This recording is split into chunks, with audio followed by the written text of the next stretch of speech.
Welcome, BBCers, to episode number 105 of the Broken by Concept podcast, the number one solo queue podcast in the world for League of Legends. Now, Curtis, last episode, we talked about how we're sort of in the middle of the season. You know, this is where it's, a big crunch time. People can be getting into some ruts. Patches have come out. People are starting to change champions. We're telling people to stick to some champions. But the biggest thing is about the process, all right? That's what this podcast is all about, having a process, refining it over time, and, talking about the 3 block, the reviews, all that sort of stuff that we do. And it's easy to lose track of the process, isn't it? Right? Yep. And, that's for many different reasons. There's lots of distractions in League of Legends, on the Rift, but also outside of the Rift. But also, it takes effort, and sometimes you're not seeing the results with the process. And you're like, okay, what am I doing, So, and we do it sometimes ourselves. I mean, we've lost track of the process and, in our journeys as well. But there's a great clip here, all right, from Adesanya's coach. So Adesanya is a UFC champion. He's one of the best pound-for-pound fighters at the moment. And this was a really interesting perspective from the coach. So we're going to play a clip here about his view on the process. So I'm just going to get this clip up for Curtis here, and we'll have it play. That sort of brings us back to, with this whole thing, what we're trying to do is have a process-focused mindset. There's one thing that athletes often do, and they celebrate the wins more than the process. And when they do that, they plummet. And sometimes you'll hear someone, they've got this massive goal, they get there, they achieve it, and then they plummet. They go into almost like a depressive crash. And the reason why is because you're celebrating the win too much dopamine. The thing is, we want to celebrate the process more than the win. And then you get the dopamine along the way. And the process is the most important part. All right, so that's the clip, Curtis. It's awesome. How cool is that? Wow. So I guess the key thing there, I love there's so many examples of that. You could look at fighters, people across all sports, they win, they're big, they've got their goal, and let's say they spend all their money and then they just, they go bankrupt and they go depressed, all that sort of stuff, right? And he literally said that. It's like they have this big goal, they achieve it, and then they enter this depressive state because they're celebrating the wins more than the process. And the process must be the most celebrated thing, the most exciting bit. And I think that the key thing is not to say we're not celebrating getting a diamond or master tier or gold or whatever, but it's making sure that you're really, really enjoying the process and celebrating it. Celebrating it, even that it's hard. It's not like, a lot of the time I think people think that, we're just delusional saying it's just meant to be all sunshine and rainbows, right? But they're celebrating, let's say we went to the gym today, right? We went pretty hard. We can celebrate that. We pushed ourselves to failure. We're not doing crazy weights. We're not Olympic level athletes, but we're loving it. We're celebrating the process. So what do you think of this, Curtis? And how can we relate to this League of Legends? Yeah, it's an interesting word you use, celebrate. I haven't really heard of that in terms of a process. And one of the words he said is that we get kind of incremental dopamine in a way instead of one large splurge of dopamine at the end. I guess, for me, a few things come to mind is I think there are dangerous ways of doing this. In my Discord, I've actually seen a lot of people, post a 3-0 block. And they're like, yes, I got a 3-0 block. You got to be very careful here. Is that celebrating the process or is that celebrating the wins? That is celebrating the wins. Right. So I think a lot of people listening to this could misinterpret that quite easily, thinking, how do I celebrate a process then? Is it celebrating when I get a win via following the process? Do I celebrate when I go 0-3 in a block? Do I celebrate when I do when I just do a good review, or what does it look like? So I think for me, it would be good to maybe talk about what does celebrating the process actually look like in reality. So what are your thoughts on that? All right, so let's use some anecdotal, some experience from ourselves. I think it's the zooming out for me. So we're talking before this podcast how you said this week was just a disaster for you in terms of your 3 blocks. Yeah. And, that happens sometimes in my weeks as well. And then sometimes, you have weeks on track. And when you get back on, like, let's say, again, I guess it is to, again, tie into the wins because that is some result. It's like you zoom, it's like, oh, okay, well, like that last week, I actually did learn some things to zoom in out. And that actually helped me a lot this week. To add on to this, something that's came to my mind is I feel really good when I found what was going wrong. Sometimes it feels like, we talk about zooming in and zooming out and we're doing our 3 blocks and, we're very zoomed in. We're zoomed in this game, this block. How you're feeling after that block. Exactly. And you need to zoom in because you need to get into the details. It's very important that you zoom in. But we talk about zooming out and reflecting after blocks. For me, I guess my mini celebration is kind of like, it actually makes sense why I'm losing games, why I'm not getting the results that I want. I mean, I know pretty clearly right now, at least when I get to when I'm talking about my mid lane, I know what is holding me back. I know what the difference is. My biggest struggle is getting mid lane and getting enough games in. That's my biggest struggle. But it feels good for me when I know what I need to do. And in a way, I don't know if I celebrate. I don't know if that's the word I would use, but I guess I am quite excited. I guess I'm excited to kind of get into it and just tackle it and just tackle that problem and get a feeling. I'm looking for a feeling in a way. I'm looking for that. When we have these games sometimes where everything goes our way, everything feels well. You feel in control. Your CS is looking really good. You feel like you're dictating the pace of the game. In a way, a lot of the time, I'm finding ways to replicate that as much as I possibly can. How can I capture that feeling? And yeah, you're right. That only comes from zooming in and then zooming out and looking at the small picture, looking at the big picture, and then executing. So for me, I guess that's my active celebration, if you want to call it that. But again, I don't really know if that's even the right word for me personally. Here's another word: active celebration, being present in the moment. So it's very easy to think, let's say if you have this happen to me a lot, is I go 1-2 on a block, right? Yep. And then I think, I'm down net LP. Yep. Right. And then you think like, how's that affect, now it's going to be even harder. You're not present in the moment, you're not like thinking. Right. You're thinking future, you're future focused. Versus me just having fun. Like I probably had fun in those games, in aspects of those games. Right. And there's obviously some mistakes in there, some things that I could work on, but I still enjoy, I really, really, guys, I can't emphasize this enough. I just love playing high intensity League of Legends. I just love it so much. It's unbelievable. I can't describe it. I'm going to reference back to this conversation. Man, we're probably going to reference back to this specific conversation I'm going to talk about for years to come. Yeah. One day when we were living together, we were walking back from the gym over the bridge near where we used to live. I think we came home and we were saying to ourselves, I remember this conversation. Yeah. League is so amazing in the sense that what other medium gives you such elongated periods of presence in the moment? Like what other areas of life can give you this? I mean, just to list off a few, music can give you that massively. Any artistic endeavor, a lot of other sports can give you that when you're in the moment, or I'm assuming people when they're doing coding and, people that are really into their work, that they're passionate about something. And I remember we had that conversation. We're talking. That's kind of peak human existence, isn't it? We're present in the moment. We're in that Goldilocks zone where it's not too difficult, such that we're feeling overly stressed, but it's not so easy that we can't focus because it's too boring. It's too easy. We're in this. The ELO system perfectly recreates and replicates the Goldilocks zone. And we are so fortunate to be able to click a button on our computer in the comfort of our own home and completely go off to another world.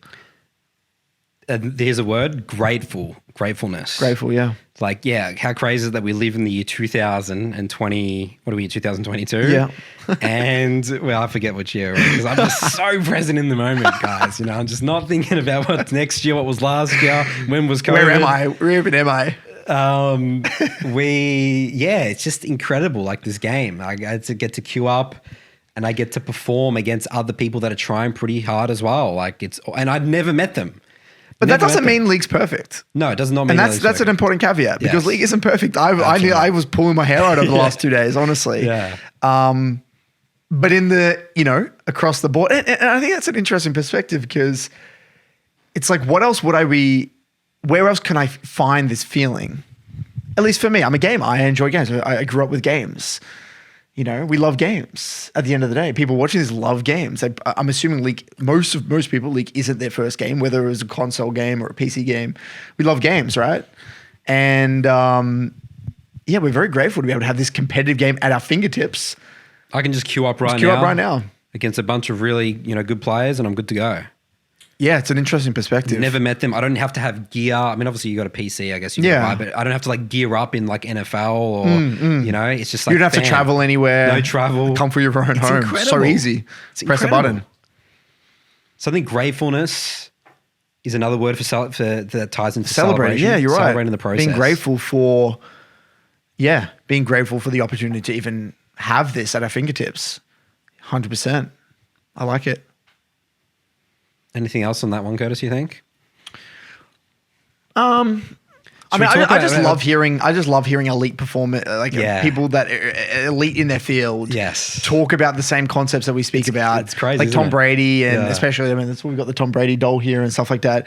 And the 49ers with Bill Walsh, you talk about these people and it's like, there's not much difference here. Yeah, it's we're thinking the same way, and we're getting results. It's interesting because our paths kind of diverge in a way. They collapse in. You think that because we're playing a video game and they're playing a traditional sport, we would diverge. We'll go further away from each other. But in a way, when you do something for a very long time and you're trying to reach very high levels of whatever it is, it actually collapses. They're actually together, more aligned than you would think. Mindset, process. Yeah. Mind and body. I like it. All right, moving on here. So this is the elephant in the room over the last couple of days. Neace, who is a popular content creator in the coaching space. He's probably one of the biggest one in the Western culture in terms of YouTube. He put out a video. The video was originally titled, "Is Coach Curtis lying to you?" ? With evil devil face Curtis, which is really funny because that's an emote on every server now. I added it to Salted and was like, we've got to have this emote. So props to Neace for his editors, his graphic designers for creating that for us. He made this video. There's definitely we sort of addressed, we have addressed it a video reacting to one of Neace's takes, probably 30, 40 episodes ago. You can just type in Broken by Concept Neace. It's in the title, about our disagreements in terms of he thinks you don't really playing in high elo is not really worth it.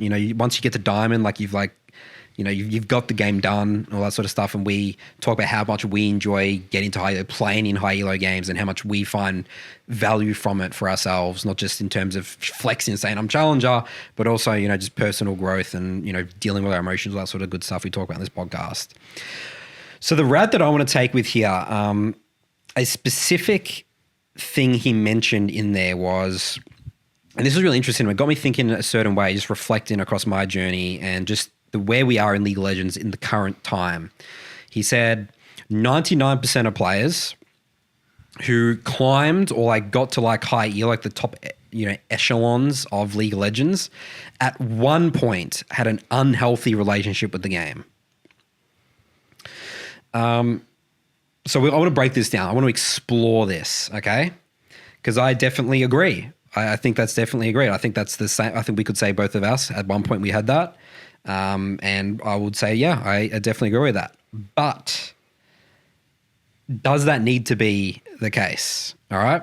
That's the question I want to ask you. So firstly, what I want us to do, Curtis, is just so we can have our definition of what is an unhealthy relationship with the game. So let's just clearly identify from our experience, from our clients, what have we seen? What's an unhealthy relationship for someone? Do you want to, okay. So that we can off throw the some top of my stuff out head, there. a lot of the addictive tendencies, right? So spamming games, 10 games a day. Spamming a lot of games, not reviewing. Caring a lot about LP. Caring a lot about caring about what other people think about the LP and their perspective. Active and unknowingly sacrificing their time making sacrifices in their life because of those addictive tendencies, right? Whether it's their relationships in their life, whether it's time that they should have spent looking after their mind and their body and their family, their friends, whatever other passions they might have, their work, etc. So destroying relationships, destroying relationships, yeah, like any other addictive tendency. We've had people write into this podcast about I can't remember if it was a guy or it was a girl, and their partner was literally abusive, aggressive to them because of their experiences in League of Legends. Yeah, because I think we've all been there where your mood after the game, especially if people around you, you're probably living with a partner, you can easily let that out of people around you. And this was the addiction stuff was so big that we actually made an entire BBC episode on addiction because and we regularly tell people to quit all the time. I literally had someone this morning send me a message saying that they're quitting trying to go pro, and I said, "Amazing! I'm so happy that you came to that conclusion." It's very important. Off the top of my head, other bad unhealthy relationship signs are not really knowing why you play the game, not knowing what you're trying to get out of the game. That's very important. You need to know you have your why, right? What are you doing it for? Competitive outlet, personal growth. Hobby, trying to get better than your friends, whatever it might be. I think that's the main things off the top of my head. So we're happy with that. That's what we define. So I'm going to go on a bit of a rant here, Curtis. All right. Okay. So and I want to caveat this. I have no idea where the direction this podcast is going. Like I'm just a passenger right here, guys. So you gotta tame your back if I go out of control here, because I'm pretty passionate about this. And so why I really wanted to respond to this video is because I think we have a duty. I think it's our responsibility to make sure we're tackling, this. That's always part, like gaming, addiction, unhealthy relationship. That's a huge key theme of this podcast because we've seen so many people destroy their lives because of it. Yep. And also because it holds people back so much in terms of improving at the game. And also I think that we do it because we love the game and we don't want people to, we want to keep playing the game. Why would we... If we can prevent people having an unhealthy relationship with the game, I feel like it's our responsibility to share that message. I think that's something which has helped a lot of people, and the more people we can help with this, the better, right? Like I think it is our duty in a way to help people have a healthier relationship with the game. Yeah, that's a really key one. Is that and this is the big one as well from that video. I just felt this sense of disrespect for the craft of League of Legends, the beauty of League of Legends, and I always feel it's my responsibility to defend it. Essentially. Okay. All right, so the sort of where I'm going with this is the old school generation of League of Legends players of the last 10 years. So this is not just for Neace. This is like I'll categorize pretty much everyone in there in terms of people that were around the scene for ages. The community members. Like let's say I will dominate Tarzan. I will dominate. He's not really a solo. He's more of an esports guy these days. Okay, like talking about like actual solo queue players like Tarzan, Tyler One. Okay, all these type of people. Yep. So I grouped them all together, right? Okay. And thinking about you can look at their relationship with the game. Tarzan, he's a very toxic player, terrible relationship with the game. He generally just looks like he doesn't enjoy playing the game. Tyler One, people just meme him as just an addict, right? And Neace has actually literally reached out to you and messaged you saying he's identified he actually has an unhealthy relationship with the game. So he's actually identified himself. Yeah, he's working on fixing it. Yes. So the point that he made in the video was, you're talking also about the 3-block process, how we don't put enough emphasis how that's just sometimes just bullshit, and then we're not emphasizing how much reps we need to be getting into, and we just need to play the game so much to catch up to people that have been playing for so long. Okay. So the first thing I want to say here in terms of, I did some math, right? So in terms of the 3-block process, if you do 1 3-block a day for 300 days, which is around the season, that's 900 games, right? Okay.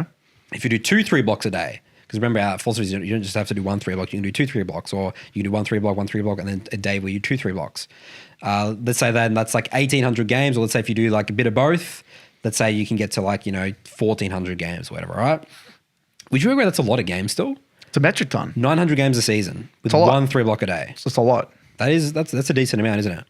So I want to also have that as like a background thing that I'm going to refer back to. Okay. All right. So the way that we viewed the game, I view it as like we didn't know any better. The sport is very, very young. All right. So think about any other sport and just how sophisticated they've become over time, and how, coaches, people have worked out, methods to the game. You talk about like the NBA, like what was it? They have like a certain way of playing the game now. I forgot what it was. Going for 3-pointers more or something like that. Oh, you mean in football, American football? No, NBA. I was talking NBA. NBA. Yeah. Oh, the triangle. Yeah, the triangle. No, there's another one that came after that. I forgot Right, that. okay. Yeah. Anyway, there's medals that sort of evolved, and people sort of really understood the sports, and they were able to break it down and teach it very, very well, right? The first 10, 20 years of these sports, no one knows what the fuck they're doing, right? We didn't know what we were doing when we were playing the game either. No. We, like, the attitude, but we had to pave the way. The attitude was, and the only way you improve is you have to throw enough shit at the wall, eventually it sticks. Process, nothing. Reviewing games wasn't unheard of. Well, you can't review if you don't know what you're looking for. That too as well, right? But even the effort to review, the culture behind it didn't exist. That's correct. Right? No one would ever think it's like, oh, because it wasn't viewed as a sport. No, it's not. It was viewed as a game. Just a game. Just a game. Yep, just a game. So again, I'm going to tie it to just a game. Yep. And like gamers, because we were all gamers. And this is the old school generation of players. I view them more so as gamers rather than, let's say if you're, let's say now these days, you don't call a person who's playing basketball a sportsman. Right. You call them like, they're a basketball player. Okay. Right? So I sort of want to get the terminology here. Gamers, that was all us over the last 10 years. Again, Neace, Tarzan, Tyler, all that sort of stuff. And then now League of Legends players. Okay. Because I also think that what we talk about here and stuff, no other games really go into this, from what I know. There is in the Street Fighter and like those fighting game community. Games, I feel like fighting games is actually one of the more evolved. sophisticated games because it's been around for a long time. There you go. Yeah. And people have like kind of figured it out. And they have very good training. They have like practice tools and stuff that you can replicate. So they have very sophisticated coaching. Definitely haven't seen this stuff for Counter-Strike. That's just talent skill, is it? Yeah, Valorant? Counter-Strike is an interesting one because Overwatch. Counter-Strike's been around for a long time. And, I'm sure there is a lot of stuff going on behind the scenes that we don't understand. But I think because of the nature of the game, it's a lot less complicated. You're just going to shoot them and kill them. Well, it's not that simple. That's You're going to piss off the entire FPS community right now. Disrespect to that craft right there. Come on, that's man. my bad. All right, I'll call myself. Let's retract that statement. I'll retract that statement. You could imagine you could say to League of Legends, you'd be like they just run around, and kill little minions, fairy champions and shit like that. Yep. You know what I mean? Kill the Nexus. Yep. All right. So your point being, let me reiterate this. Your point being that there are gamers. Yep. Being that could be all the way from a guy that plays Pac-Man on their Xbox or Crash Bandicoot on PlayStation 1 through to Space Invaders on a little retro thing or Halo or whatever. We're talking Redemption. Any game. Yeah. Single player games, people who play Overwatch, single player campaigns, Doom, so there's gamers, people that enjoy games. Yes. Within that, there's also probably a subsection of people that are competitive, right? And then there's League of Legends players. And then within League of Legends players, you could even get more specific where a subcategory within League of Legends players that people that take it somewhat seriously as a hobby or a competitive within the game of League of Legends, and the people that aren't, right? I mean, that's an overgeneralization. I'm sure there's many in between, but I'm sure that like if we're going to simplify here, I'm assuming that you want to kind of have League of Legends players, which they're already a different breed of gamer. Because a person who plays League is obviously very different to someone who would play single player games. And then you have someone who's competitive and actually takes the game quite seriously and they want to get something out of it. And then people that don't and want to play something just after work to unwind. Is this correct? Yes. Okay. The other thing I want to sort of say is that people don't really know where they fit in as a League of Legends player though. Like people would say they take the game seriously, agree. but they're just not aware. I mean, this is still a very small podcast. Our our philosophy. This is very new. And we're just trying to figure it out. We're also trying to figure it out ourselves. I feel like we're at the forefront and we're trying to figure it out. That's right. And I'm sure that there are a lot of things we've said that we've changed our opinions on, and we're trying to still figure it out week by week on this shitty little podcast. Yes. So now this is the warning for the gamers. Okay. The gamer side. And this is the thing that I think, video like this Neace video stuff, this is the thing that's holding back the game and doing damage to the community, right? These type of gamers, they are not going to change, right? The way that I view it is sort of like your grandpa, like are you able to convince your grandparents to do massive lifestyle changes? No. For example, for me, my grandparents never got the internet. My family bought my grandpa an iPad, and he won't use it. There you go. My dad sat there, tried to get him to use it. He has a mental block. He won't use it.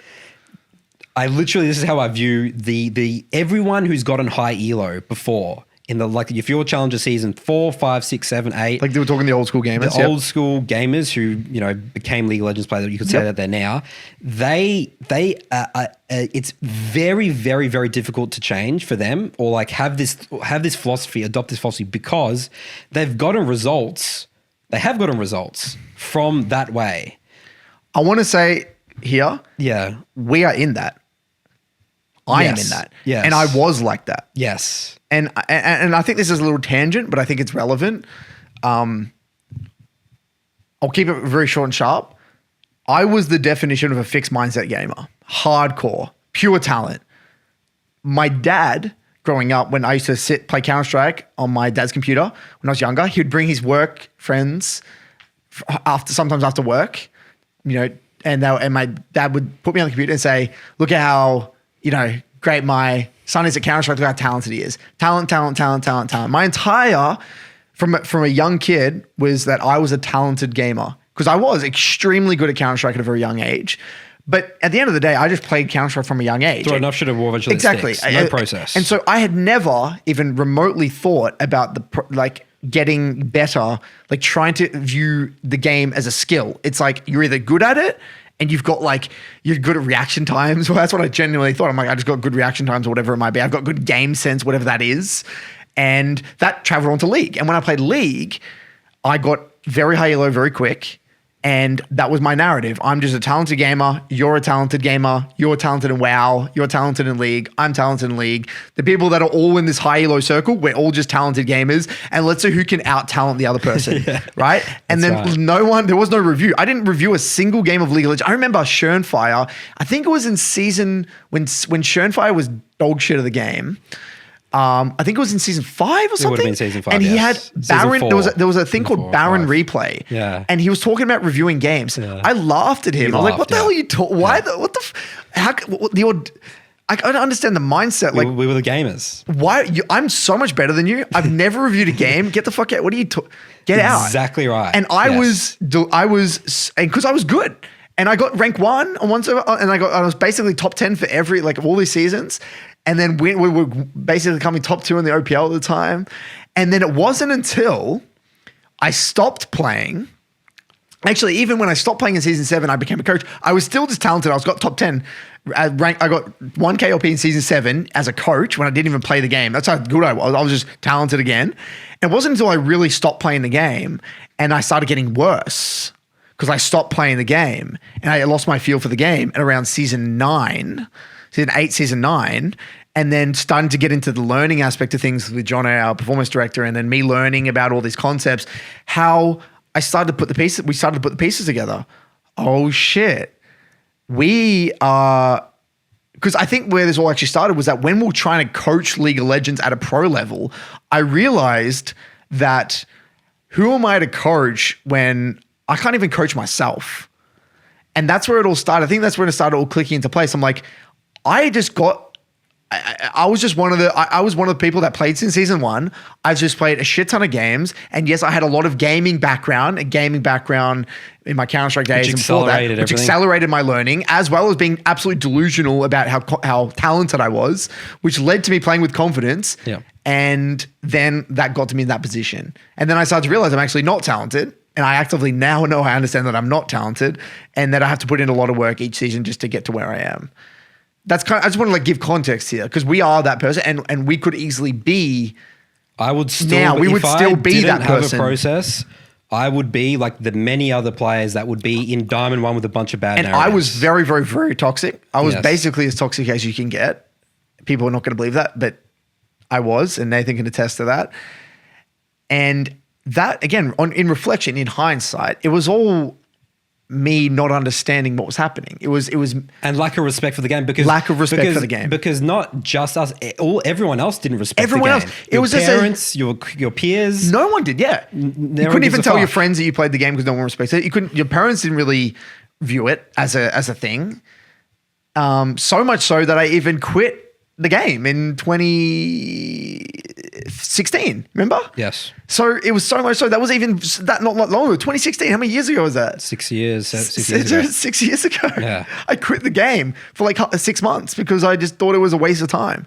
Think about that. 6 years ago, I quit the game because I thought it was a waste of time. All right, my next point here goes. Yeah, going back to the so again, think of the gamers as like these people just they're completely incapable. I wouldn't say incapable of change. It's very, very difficult to change next to impossible because they've gotten results. They still do have these fixed mindsets. Yeah, you're good, you're shit. You just require a lot of shit of the wall, right? Yep. So again, this is what I call the old generation. Yep. And what Curtis and I, what we're trying to build, what we're trying to achieve is the new generation. What is the new League of Legends player is going to look like? I want to use a quick analogy here. And I don't know, you might be already talking about this, but I feel like the old generation, because they were so influential, that dictated the culture of improvement in the game. Correct. Right? Yes. So this was the only way to be. Because if you're looking, I mean, the way life works in any medium, right, or any industry, is that we look at the top performers, the biggest. We just copy them. We just copy the people that are most popular, the biggest people, right? It's just like we emulate, we are who we are role models essentially, right? We pick and choose and take things from our role models, right? So at that time, when you were to go on Twitch, there's not a single review being done. No one's even talking about reviewing about the game. That was just the way the game was played. I want to use this analogy tying back to a real life one though. In a way, it almost feels like, you know how like our parents, when they grew up, and even our grandparents, there was a lot more in a way, like financially, it was a lot easier, like housing prices, people, it's like a meme, nowadays, like boomers, houses were like 10 grand or whatever it might be. Like houses were ridiculous. That's an exaggeration, but like really cheap. And I'm not saying it was easy, but it was easier to start a life, right? Have a family, and, life was a lot more simple. And so in a way, they rode this bubble of economic increase, and the housing prices increased massively. So if you were a random person working a mediocre job and then bought a property, you're like financially set as long as you don't like do anything stupid with your money. Not because you've done anything special, but you've just rode the hype. You're just what in the right everyone place. else was doing. It's what everyone else was doing. It's right place, right time, right?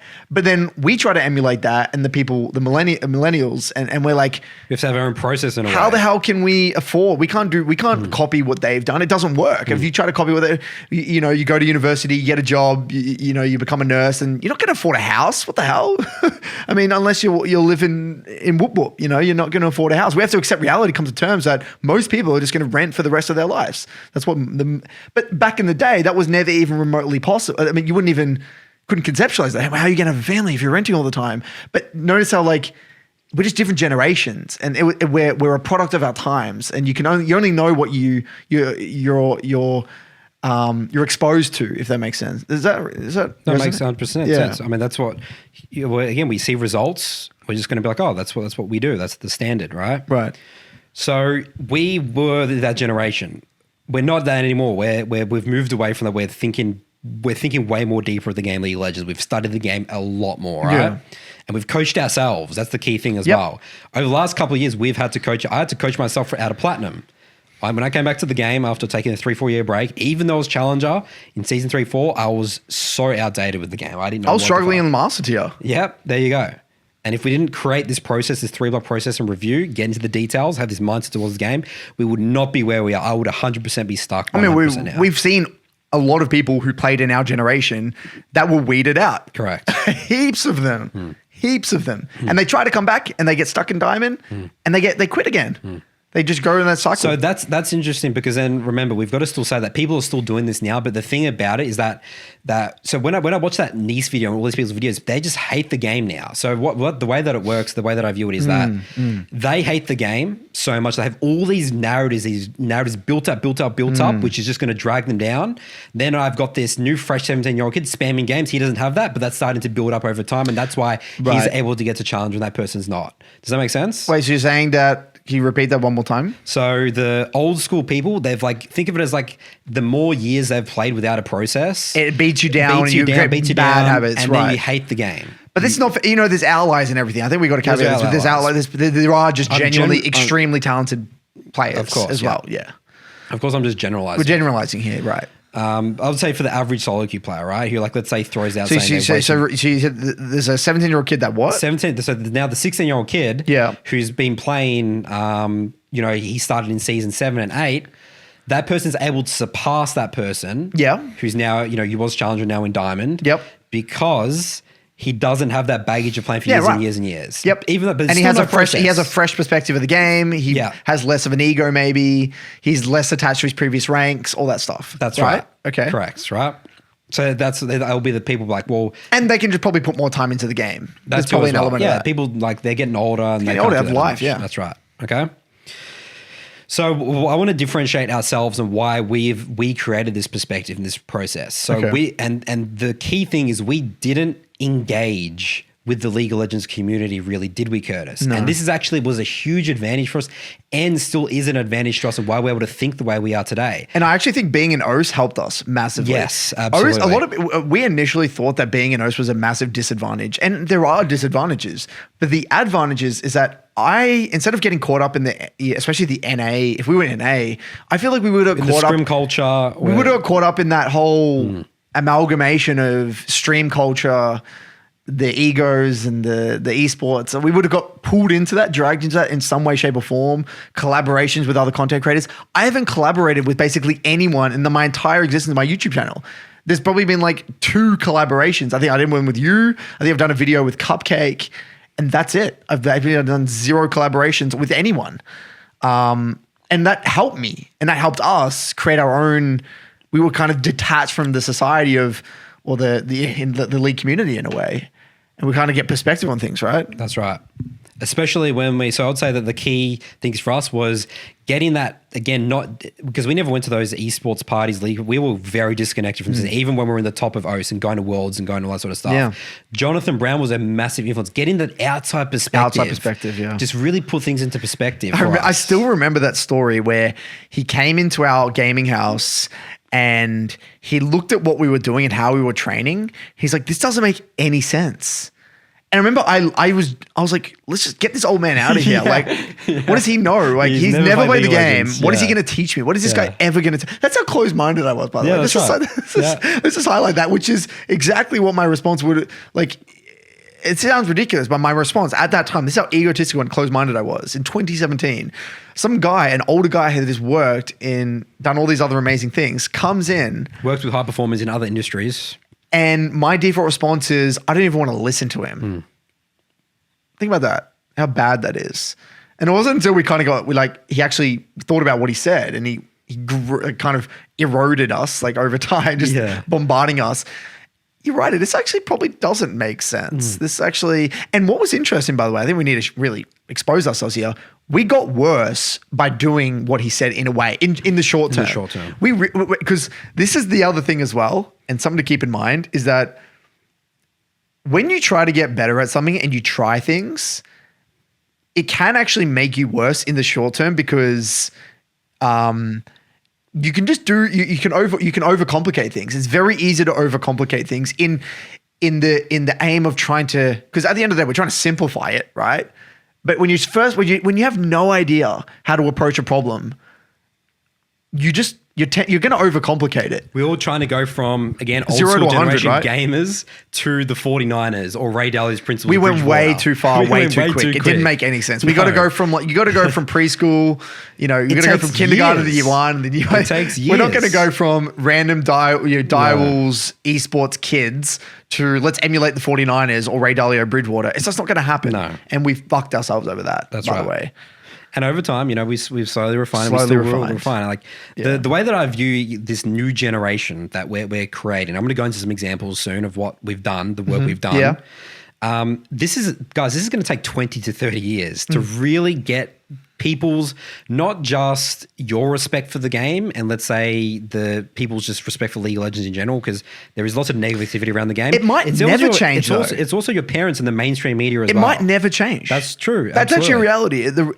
This could be a weird little like niche group of people that follow this podcast and our content that kind of get it. Yeah. A close circle of people, and they get it, and they resonate, and they have a better relationship with the game, and they get more out of it, and that could be it. It could just be we just could be this small little group of people that kind of have this philosophy over the game. That's true. I don't accept that though, because there's been many sports. What was people's perception of UFC 15 years ago? Yeah, UFC was a meme, right? That's right. It got outcast. Yep. People didn't Absolute outcast. It wasn't even allowed in some states in America, right? If I recall correctly. But what Dana White did really good is what he did. He started professionalizing the sport, started working with medical boards, all that sort of stuff to try and create a process towards Right. what's a proper fight, right? Yeah. What's the UFC standard? Even like the NBA and stuff. If you look at the pre-Larry Bird and stuff era, no one cared about basketball. It's like not until people like Michael Jordan and stuff came that changed the sport, the respect for the sport, because you saw these amazing feats. We're just not there yet for League of Legends. Not even guys, close. And this is the time frame that I'm talking about. All right, so now moving on, Curtis, to some examples. So, we've talked a lot about Will. Will's been, I guess, my learning project over the last 2 years.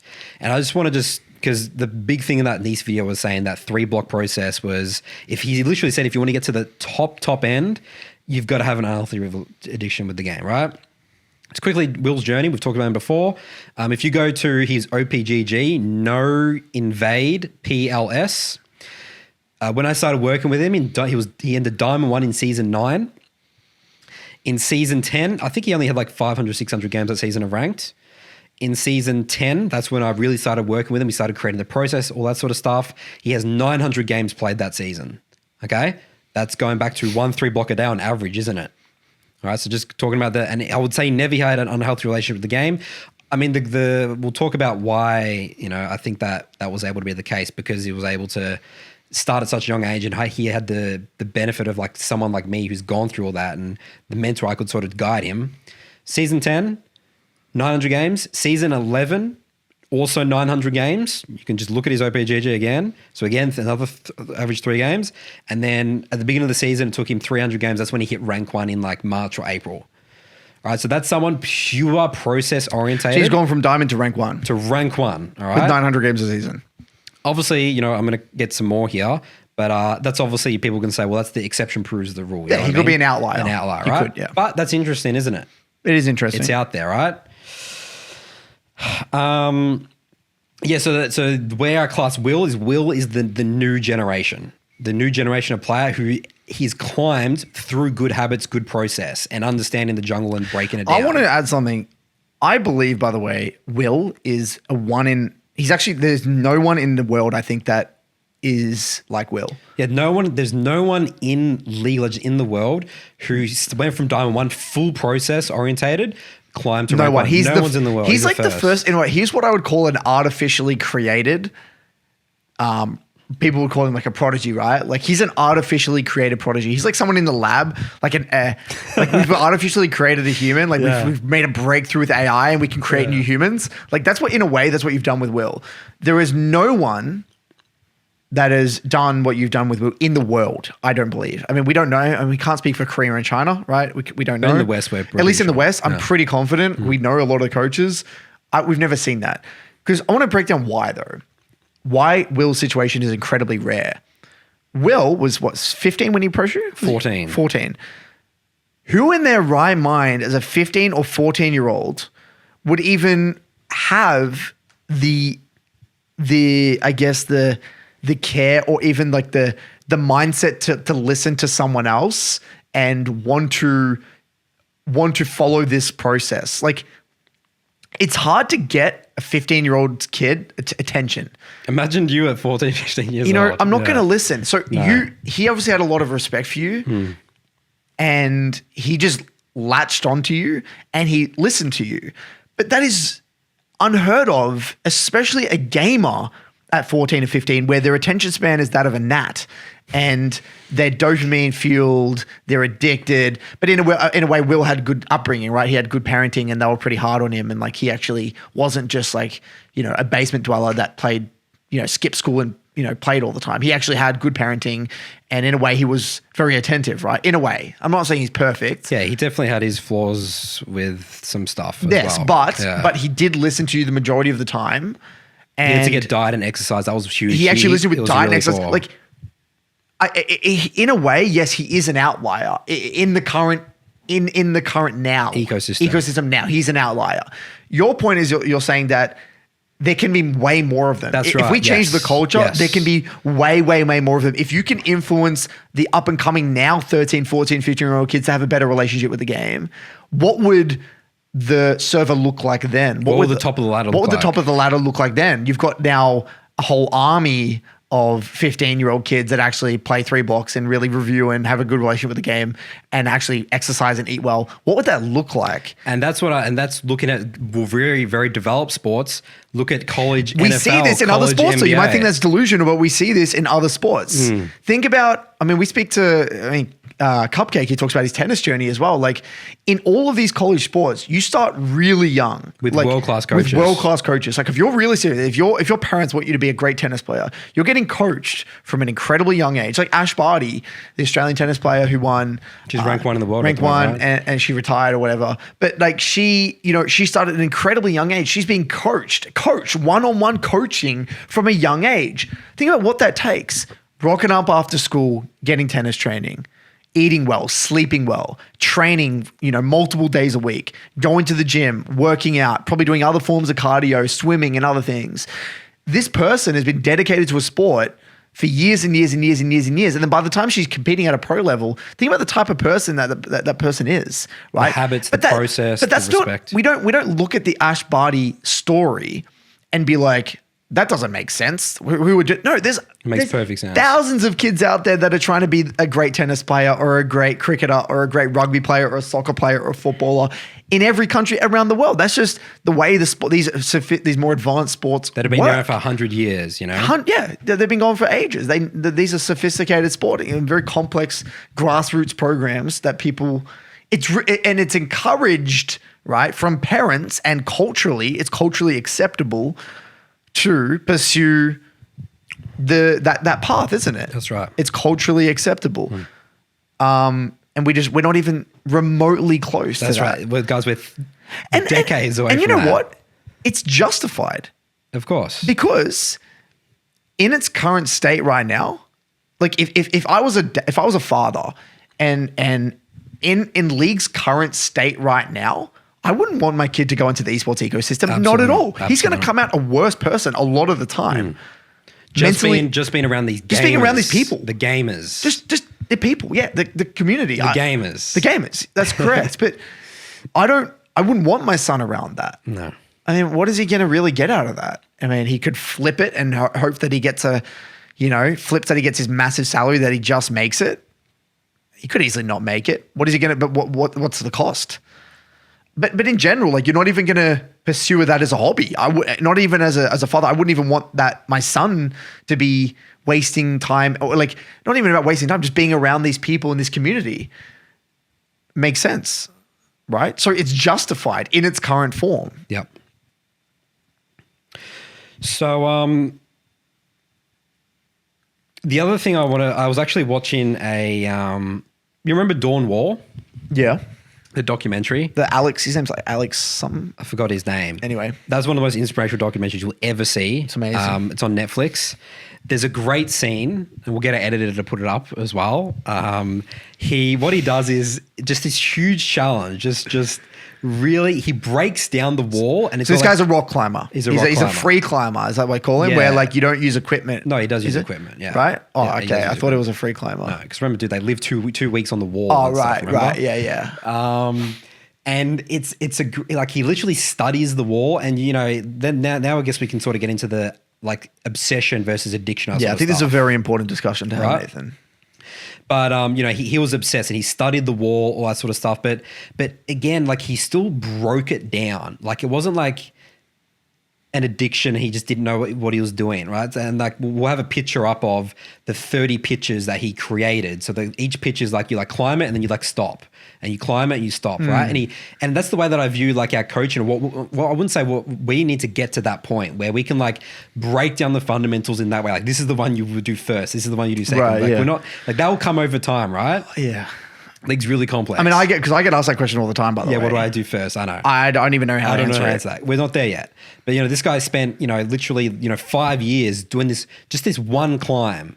That's half the entire League of Legends lifespan. And it's just beautifully just like, this is how I'm going to do it. And he had to create it from scratch.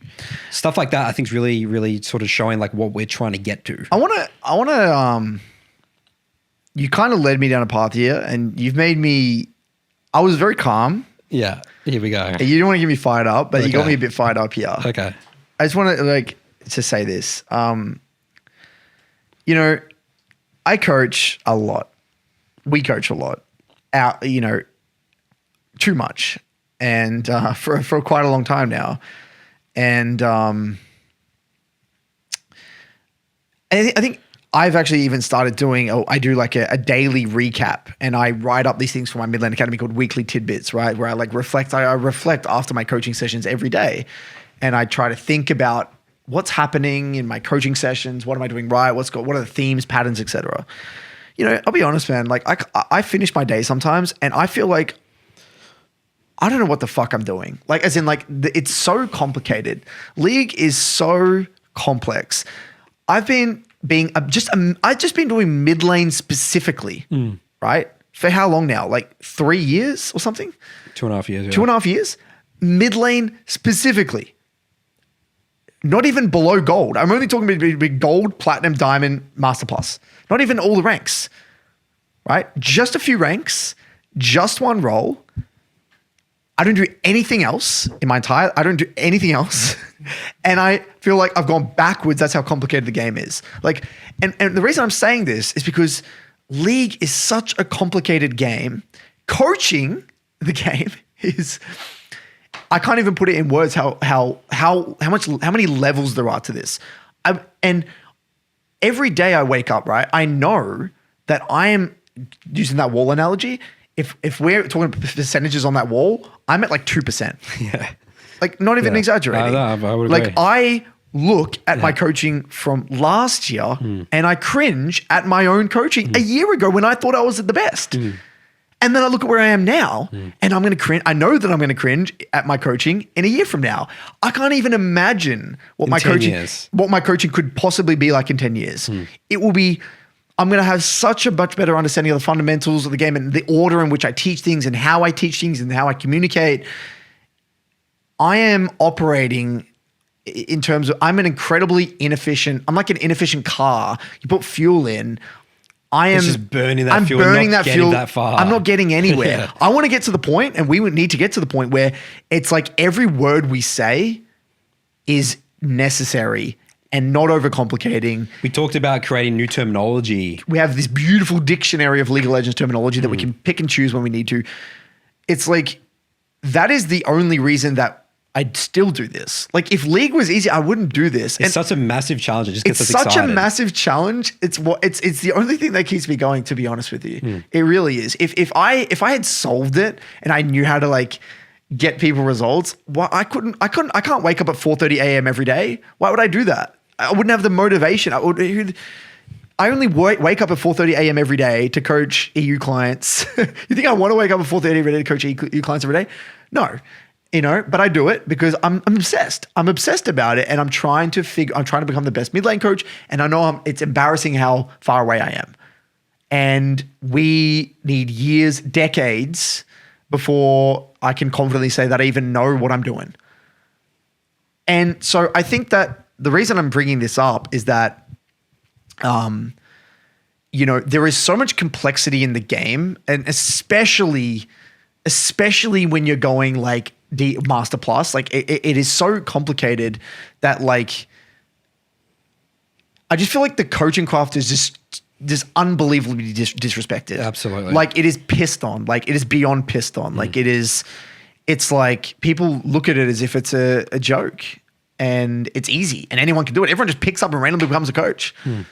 Yeah, hi, Elon, you're a coach. You can literally just put up a Patreon and then say like League of Legends coach, thing. and you've done it. You've given yourself a certificate and you can do it. You've given yourself the title. Yeah. Like there's no, I mean, anyone can do it. So what happens is that the job is memed on because of people who don't take it seriously.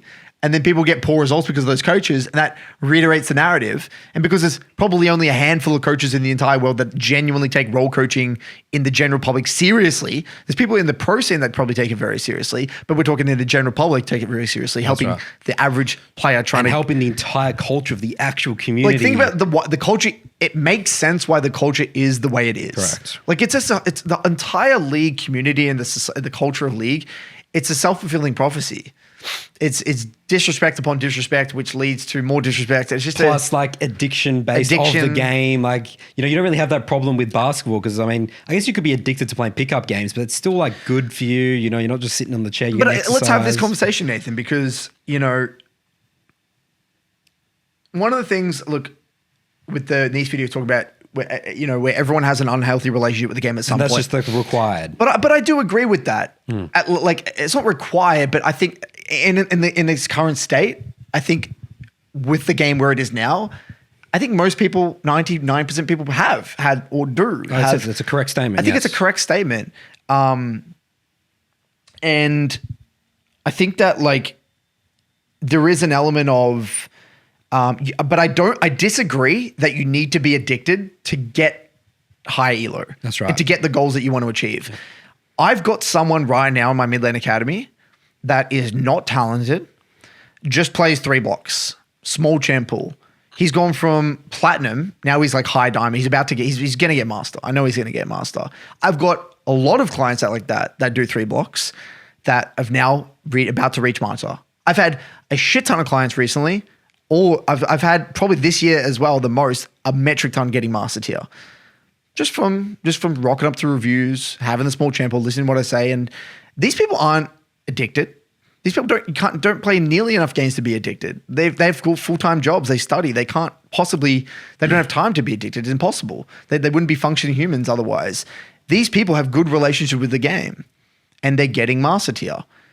I've got so much evidence at this point. I've got a library. You can scroll forever now of people. Ranked achievements on in my server of people getting Master Tier Plus, even GM, that are not addicted and are just following the process and have a healthy relationship with the game. So in my experience, they may have had an unhealthy relationship with the game, but you do not need to have an unhealthy relationship to get high elo in the game. And that's the next generation. That's where we're moving towards. Yes. If you want to compete it to get to the top of the ladder. That's correct. But I want to go a little bit deeper as well. Can I just mention the time frame thing, just using another analogy? Sure. Because that's the thing that other people think as well, is like, because League of Legends has been around for such a short period of time, people think, okay, I need to play, let's say it's like, I need 3,000 games to catch up to people in like 1 year. To be a black belt in jiu-jitsu, it takes on average 10 years. That's interesting. I mean, again, we respect the craft, don't we? We respect the craft of jiu-jitsu. We don't respect the craft of League of Legends. League of Legends is a fucking hard game and it should take years. I tell people, like if someone comes to me and they're gold, I'll say, okay, it's going to be about a year. We'll go from gold 4 to plat 4, about a year. If you're the healthy process, everyone. Yeah, healthy process. If we do this again for another year, if you do it really well, you stick to the process. Another year, we go from plat 4 to D4. Another year, maybe we can go from default to master if you're very, you stick to the process, you listen to what I say. Another year, you can go from master to maybe high GM, low chow if you're very good. And another year, mid chow, another year, high chow, another year, rank 1. So there is that's pushing it. That's no fault of their own. Like, imagine saying to someone, "You're going to join my coaching program. It's going to take you 7 years." In jiu-jitsu, you join jiu-jitsu, you'd like to be a black belt, it takes 10 years. Okay, that's cool. That's the standard. But that's almost the entire duration of League of Legends being out. So it's no fault of the community of their own because, there's so many stories of everyone getting like their 2-3 seasons of the challenge, you know, because that's what it takes right now because the level is so low in terms of the respect for the craft and what it takes to actually be really good at the game. But this is where it even gets more complicated. I mean, I don't want to go on in this, but I even made a video, your league journey. Everyone has their own unique league journey.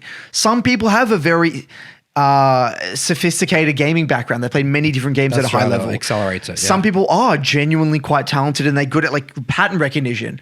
Another one, and I think Will had this, obsession. Some people are genuinely obsessed and passionate, extremely passionate about the game. And they are able to learn from painful experiences faster than other people because they care more about it. We saw this with Schönfire. There are certain people that when we've all been there, where it doesn't matter, it doesn't have to be league, but in some things where we've cared so much about it, you sink time into it, but even when you're not doing that thing, you're thinking about it. And when you make a mistake in that thing, you don't just be like, oh yeah, I did that wrong, I'm just gonna move on. No, they burn that mistake into their memory and they will not let that go. So there's levels of obsession. There's not just obsessed or not obsessed. There's levels to obsession. There's levels to care. Like with everything is on a scale. Everyone's somewhere on this scale. We've had clients that care deeply about mistakes and they can learn very quickly. We've seen people, I've had clients go from gold to D4 in one season with the process, but they're doing the same thing, but they get better results. And other people know, but they have differing levels of care. Not everyone. This is the other thing I really disagree with Neace, and I can understand where he's coming from, but I just disagree. You don't, and we have covered this in the other video, but I just don't believe Diamond is the end of the game. Like Master Tier is the start of the game. Now that doesn't mean everyone wants to get there.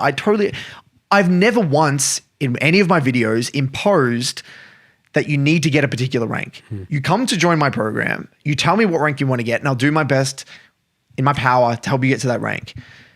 But to say that the key thing I think that you might be missing there is that Neace says it's not worth to go anymore because the stress is too high, and that's going again to just you're just going to end up hating the game versus exactly. That's when the most fun starts. Yeah. The game gets fun, really fun when you get Master Plus. And I haven't had a single client who's got to Master Plus that has told me that they've regretted it or they said they're overly stressed. Or said they're really stressed. It's literally the other way around. They're the most stressed in Diamond in a way. Yeah. And then they become less stressed once they get Master Tier. And once they really get better at the process. And that's when they really play League of Legends. You're at base camp in Master Tier. That's when the game starts because everyone is now playing League of Legends, is competent and can have they're playing the game now. They're not punishing any mistakes. They're getting creative, and now we're really two creative people versus each other. Think about if talking about stress, right? Because that's actually really another good thing you brought up that he really emphasizes a lot in that Coach Curtis's Line to You video. It's just because that's the key thing, like that Azir player, because that's what it's about. Remember we did the Reddit Reacts about he quit. Is that out yet? That episode, the Reddit Reacts? Yeah, that's out. Yeah. Oh right, okay, yeah. Because we have covered that exact thing. Oh wait, no, yeah, they'll be out by when the episode comes out. Yeah. Oh, right, it'll be out by the time this is released. That's right. Because we recorded that a while ago. Yeah. The great Curtis. Curtis is just giving away our recording process. Sure, what was I going to say? I was going to say, like we let's say when we coach ourselves, I mean, if you think that we should be the most stressed because we're trying to make careers out of this, like I would say maybe I was like somewhat stressed, but I wasn't like, me, I wasn't that stressed. Like I was just chilling.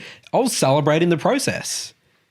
right? I was just like incrementally just getting better. Yes, I had some really bad things. I had to be honest with myself and all that sort of stuff. But, stress isn't really a thing that I'll be saying. Stress is only... Yeah, if you have a really if you're shit trying to go pro, process. of course it's going to be stressful. Yeah. But who the hell's going to go pro? I mean, there's literally 0.0001% of the population that should be trying to go pro. Yeah, I mean, just chilling out with the process. I mean, again, it's not chill out. You got to be like, if you want to get really good results, you got to be obsessed. But it should be a fun celebrating process. Going back to the start of the episode, I don't even like the word fun. It's just satisfying. Satisfying. I like that. I agree. Fun's not the word. Like I don't like it's too much chaos in League of Legends. It's too much. It can be.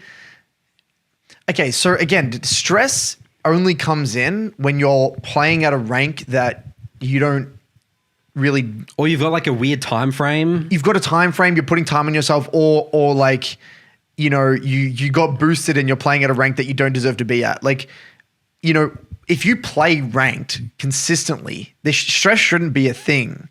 Because it's just like... Just another day. It's just another day, another game, and you're playing at the rank that you are at, and there are going to be some games that are easy, some games that are hard, and you just have a crack, and you be present in the moment, you make it work. People are just stressed because, again, going back to... They don't know what they're looking for. They don't know what they're doing. They don't know why they're improving. I actually had a thing about this. This is one of the things I wanted to talk about. I think this slots in perfectly. I wanted to do like a public service announcement here. League is... very, very hard in the sense that, let's say, League is easier for us than it is for a lot of people because we can like spot problems and we know the solutions to problems very easy. Yes. But for the average player, they do a 3-block. They don't even know what the problems are, right? That's why it's so hard, And I think the key differentiator, right? Let's say we've got Jim Bob here, and let's say they have a deep respect of the game. They know how hard it is. And they know how clueless they are. It's like, I'm aware of, I don't know jack shit. And I'm just curious and I don't know, I'm an idiot essentially. And I don't know what I don't know. So when they finish that game and they get into the review, they don't expect that they're going to find the right answer. They're just exploring and they're curious. You cannot be stressed if you have that mentality. You're only stressed if you say to yourself, okay, oh my God, I've lost this game. I have to find the perfect... I can't afford to make this mistake again. I don't know. My review's got to be perfect. My review's got to be perfect. I've got to pinpoint the thing and I'm going to go into another game and I'm never going to make that mistake again. That's right. And like, if you have these like unrealistic expectations, stress only comes from actually, in a weird way, disrespect from the game, doesn't it? Yes. If you... and we say this all the time, curiosity. We're saying it for a fucking reason because curiosity and being humble and... knowing you're an idiot, knowing you're the dumbest person on the Rift in that game is actually a toolkit to help you manage stress in a way, if that's something you deal with, and have a healthy relationship with the game and have fun with the review. Even me now, when I go into a review, I'm aware that I might miss things, and my solution, especially my Master Tier Plus reviews when I coach people, I even say, this is my interpretation of this. This might not even be correct. I can't guarantee that what I'm saying right now is objectively the most. Maybe it could be, but like I could be wrong. I still, even having played the game for 12 years, I still am happy to say that I could be wrong. Like I have that much respect for the game. And let's say it's maybe a champion you're not really, really, really right? advanced. Exactly. And so yeah, I just want to say this is an announcement. Like, just it's hard. I just wanted to. Sometimes we don't say that enough. It is hard. Yeah. Hard is fun, man. Challenges are exciting, dude. That's what we live for. So is that it? Is that your spiel, Nathan? I think that's my spiel. I think I had one more point here. So I talked about the time frame. What I will say, actually, there is one thing. I think Neace does make I think he tried to get across a point, but I think he could have articulated better. He says how everyone needs to play a lot of games. You need to get bulk games in at the start. I do agree that when you first play League of Legends, like when you're playing it, and you're in unranked and you're in bronze and you're in silver and iron, there is an element of getting games under your belt. Like there is no, it doesn't necessarily have to mean spamming games, but like our producer said before, like you can't just sit in your chair for 8 hours in a row and play games. Like you're not going to learn that much doing that. You still like get the three. You can do a 3 block, but you can speed up the 3 block where it's like, okay, I'm not going to take a massive hour break. I might get out of my chair, get some water, maybe do something for 20 minutes and come back.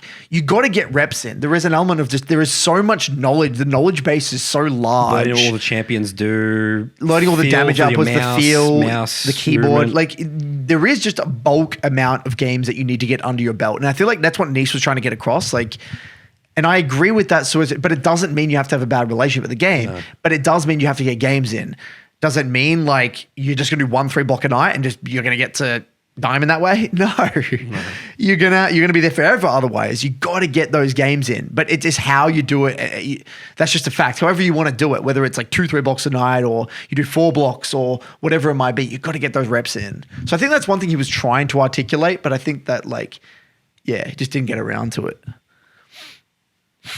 The last thing I was going to mention is that I sort of as well want to get across that a lot of the high ELO community, like challenger players and stuff like that, they don't really get this message. Like you'll be surprised how little there are that actually come to approach Curtis and I and like one coach. Obviously we got a few, but it's again, people, the gamers, they're not going to change. Like they're just going to slowly. That's the way I view it. Like this is a long process, guys.